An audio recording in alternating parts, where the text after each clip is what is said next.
बच्चों, आज हम संज्ञा तथा संज्ञा के भेद हिंदी व्याकरण में पढ़ने जा रहे हैं।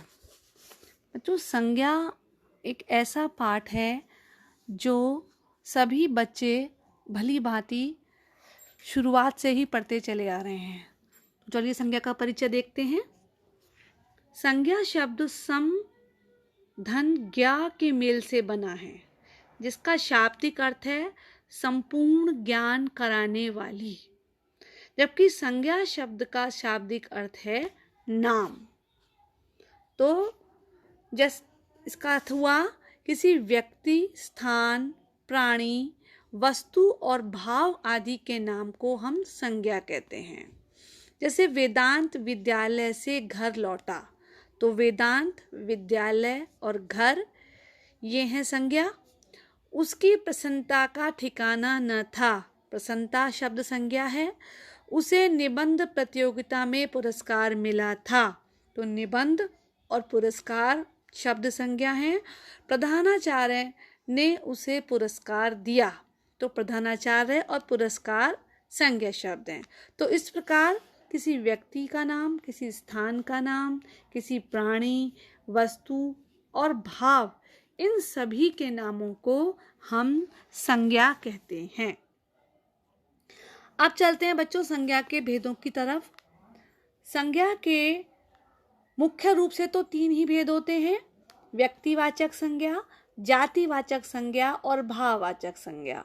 लेकिन जातिवाचक संज्ञा के अंतर्गत 2 भेद और आ जाते हैं। वो होते हैं हमारे समूहवाचक संज्ञा और द्रव्यवाचक संज्ञा। तो सबसे पहले हम पढ़ते हैं व्यक्तिवाचक संज्ञा के विषय में।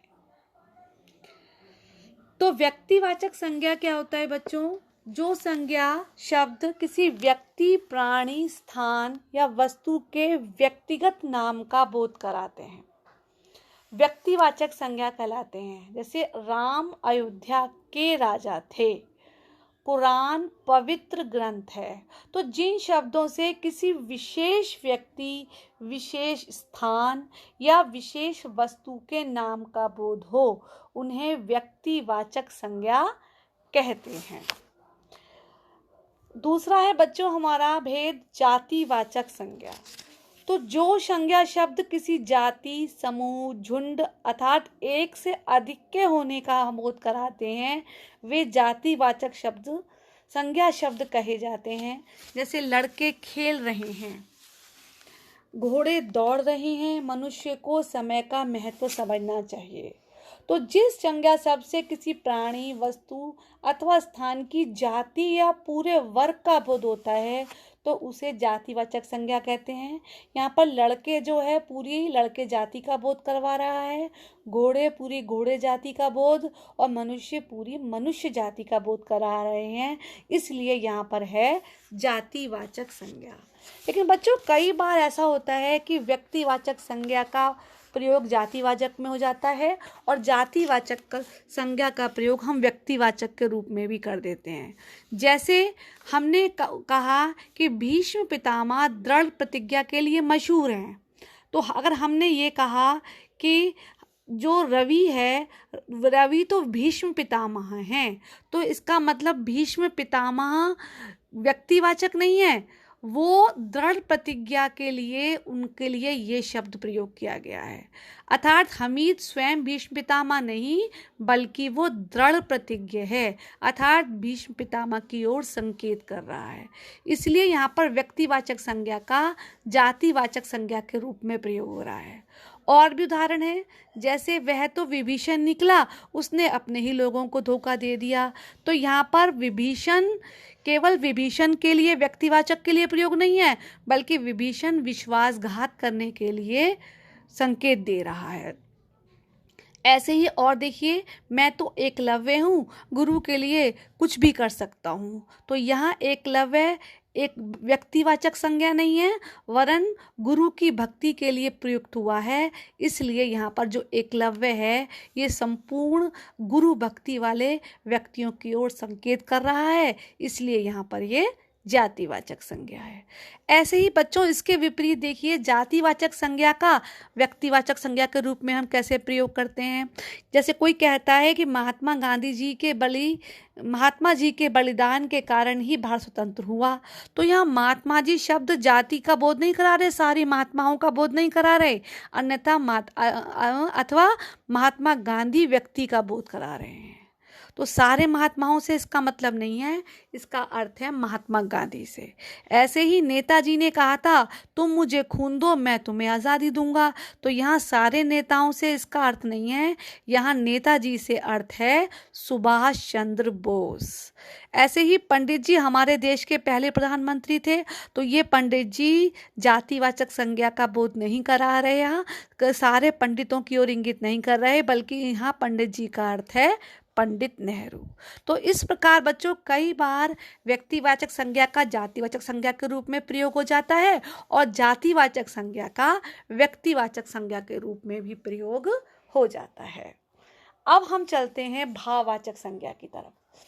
तो भाववाचक संज्ञा में बच्चों क्या होता है कि भाववाचक संज्ञा, जो संज्ञा किसी व्यक्ति या वस्तु के गुण, दोष, शील, स्वभाव, धर्म, भाव, अवस्था, स्थिति, संकल्पना आदि का बोध कराते हैं, वो भाववाचक संज्ञा शब्द कहलाते हैं। किशोरावस्था में सभी उत्साहित रहते हैं, इस तालाब में गहराई अधिक है। तो जिन संज्ञा शब्दों से किसी प्राणी या वस्तु की स्थिति या गुण या दोष या भाव और दशा का हम बोध कराते हैं, वहाँ भाववाचक संज्ञा होता है।